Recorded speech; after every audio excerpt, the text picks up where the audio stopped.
let's talk about what's going on in my head while this is happening. Currently, nothing. Completely blank. I don't remember any of this. I was completely out. You would think that I would realize that ice is being placed behind my neck. Maybe it's kind of cold. Yeah, no thoughts in my mind. In this clip, the trainer is trying to get my pulse, my service dog is eating the ice, and still in my mind, nothing's happening. Think of it as like a 5-minute power nap, although sometimes I do not wake up feeling great. At this point, my eyes start twitching. We're not sure what causes this twitching. One of the theories we have is I'm trying to start to wake up, so we'll say that I currently can kind of hear what's going on around me. I'm still basically paralyzed. And here we go, my eyes are fluttering a lot. I open them. Now I look up and see a bunch of heads staring down at me. I can hear things going on, but it's super muffled, but I'm totally zoned out and I will not remember anything that's happening. I also still have no idea that there's ice placed around me. People ask me questions, I just kind of stare at them. I can't really respond. It takes me a minute to actually be able to talk and respond to them. After a while, I can finally get up, but I'm very shaky. Hi Scene TV, this is my story. I'm a full-time college student and student athlete. I run both cross-country and track and field for my school.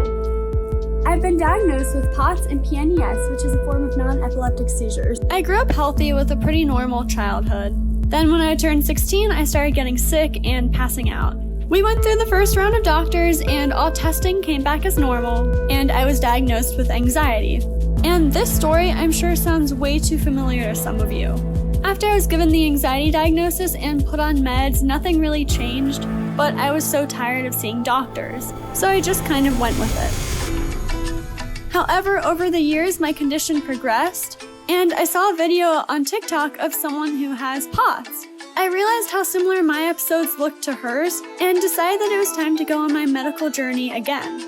And through many different emotions and many different doctors, I was finally able to get my accurate diagnosis, which was POTS. Last year was very difficult for me as my illness got worse. I was passing out almost every time I exercised. I went from being a national qualifier to unable to run a mile. Since starting treatment, I've been able to get back into physical activity, and because I'm able to do what I'm doing now does not mean that I have it easy. It doesn't mean that my POTS isn't that bad. If I were to stop and give up on all these changes I've made in my life, I would go back to passing out and having seizures daily.